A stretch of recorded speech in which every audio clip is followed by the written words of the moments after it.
പിടിച്ച അലീനയ്ക്ക് തണലായി സ്റ്റാൻലി. അങ്ങനെ പ്രിയ പ്രേക്ഷകരെ, കൂട്ടുകാരെ, മഴ തോരും മുമ്പേലാണെങ്കിൽ ഇന്നാണെങ്കിൽ നമ്മുടെ വല്യപ്പച്ചനാണെങ്കിൽ സ്റ്റാൻലിയോട് പറയുന്നുണ്ട്, അവിടെ പോയി ഇനിയും കാര്യങ്ങൾ പറഞ്ഞില്ലെങ്കിൽ അത് ശരിയാകില്ല എന്നും അതുകൊണ്ട് ഞാൻ ഇന്ന് പോകുമെന്നും പറയുന്നത് കാണാൻ കഴിയും, സാധിക്കും. ഇതേ സമയം സ്റ്റാൻലി അപ്പച്ചനോട് പറയുന്നുണ്ട്, അപ്പച്ചൻ പോകുന്നതിന് മുമ്പ് അലീനയെ കണ്ട് കാര്യങ്ങളൊക്കെ ഒന്ന് വിശദമായിട്ട് പറയണം.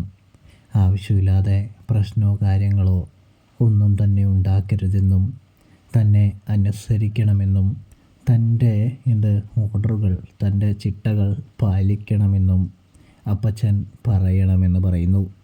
ഇതേ സമയം അതൊക്കെ ഞാൻ പറഞ്ഞിട്ടുണ്ടോ എന്ന് പറയുമ്പോൾ അപ്പച്ചനല്ലേ, അപ്പച്ചൻ പറഞ്ഞതൊക്കെ എനിക്ക് നല്ല രീതിയിൽ അറിയാം എന്ന് പറയുമ്പോൾ, തീർച്ചയായും ഞാൻ പറഞ്ഞിട്ടുണ്ട് ലാലിച്ച, ഇത് എന്താടാ വലിയ കഷ്ടമായല്ലോ എന്ന് പറയുമ്പോൾ, അപ്പച്ചന് ഞാൻ പറയുന്നതൊക്കെ കഷ്ടമായിട്ടാണോ തോന്നുന്നത് എന്ന് പറയുമ്പോൾ, നീ എന്താ ലാലിച്ച ഇങ്ങനെ എന്ന് ചോദിക്കുന്നു.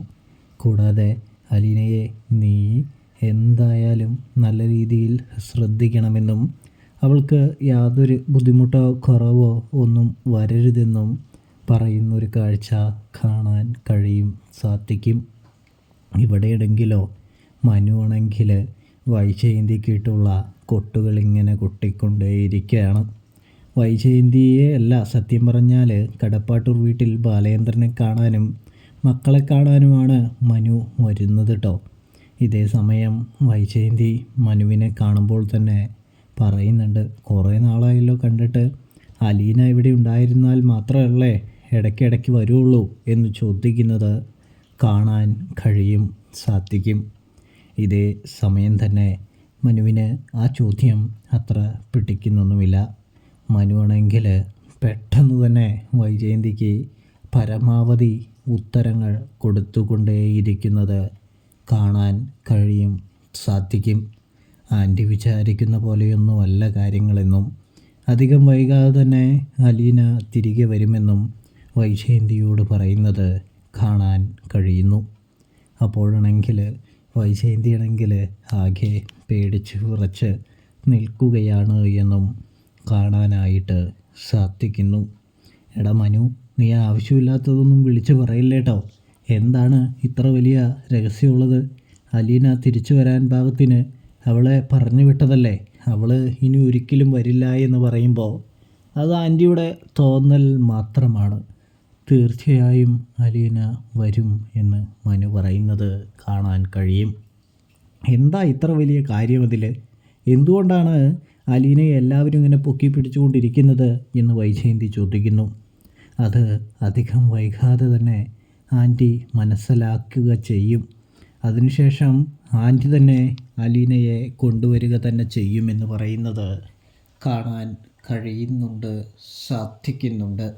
ഇതേ സമയമാണെങ്കിൽ നമ്മുടെ വൈജയന്തി തലകുനിച്ച് നിൽക്കുകയാണ്. ഇവിടെ വല്യപ്പച്ചൻ പോയി കഴിയുമ്പോൾ അലീന വല്ലാതെ ഏകാന്തത അനുഭവിക്കുകയാണ്.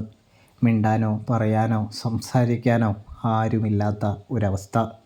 അപ്പോഴാണെങ്കിൽ അലീനയ്ക്ക് നല്ല രീതിയിൽ തന്നെ പനി തുടങ്ങുകയാണ് എന്ന് കാണാം. അലീന ആകെ ക്ഷീണിച്ച് അവശതയായി മാറുന്നൊരു കാഴ്ച കാണാം. അലീനയോട് സംസാരിക്കാനായിട്ട് സ്റ്റാൻലി ആഗ്രഹിക്കുന്നത് കൊണ്ട് തന്നെ അലീനയുടെ അടുത്തേക്ക് സ്റ്റാൻലി മെല്ലെ ചെല്ലുകയാണ്. ആദ്യം തന്നെ മുറിയിലേക്കാണ് പോകുന്നതെന്ന് കാണാം. അപ്പോഴാണെങ്കിൽ മുറിയിൽ അലീന ഇല്ലല്ലോ. അലീന ഇല്ലെന്ന് തിരിച്ചറിയുന്ന സ്റ്റാൻലി അലീനയെ അന്വേഷിച്ച് നടക്കുമ്പോൾ അലീന ആരോടും പറയാതെ സിറ്റ് ഔട്ടിൽ ഇങ്ങനെ ഇരിക്കുകയാണ്. ഇതേ സമയം അലീനയുടെ മുഖഭാവം കണ്ടതും സ്റ്റാൻലിക്ക് അലീനയ്ക്ക് വയ്യ എന്ന് മനസ്സിലാവുന്നത് കൊണ്ട് തന്നെ അലീനയെ ശുശ്രൂഷിക്കാനായിട്ട് തുടങ്ങുകയാണ്. അങ്ങനെ സ്റ്റാൻലിയോട് അലീന പതിയെ തനിക്ക് പനിയാണെന്നുള്ള കാര്യം പറയുന്നു. ഒടുവിൽ പനി പിടിച്ച അലീനയെ, അതായത് തൻ്റെ മക്കളെ ശുശ്രൂഷിക്കുന്ന കേണൽ സ്റ്റാൻലി ജോസഫിനെ കാണാം. അലീനയ്ക്ക് ആ ശുശ്രൂഷ വളരെയധികം ഇഷ്ടപ്പെടുന്നുണ്ട് എന്നും കാണാൻ സാധിക്കുന്നുണ്ട്.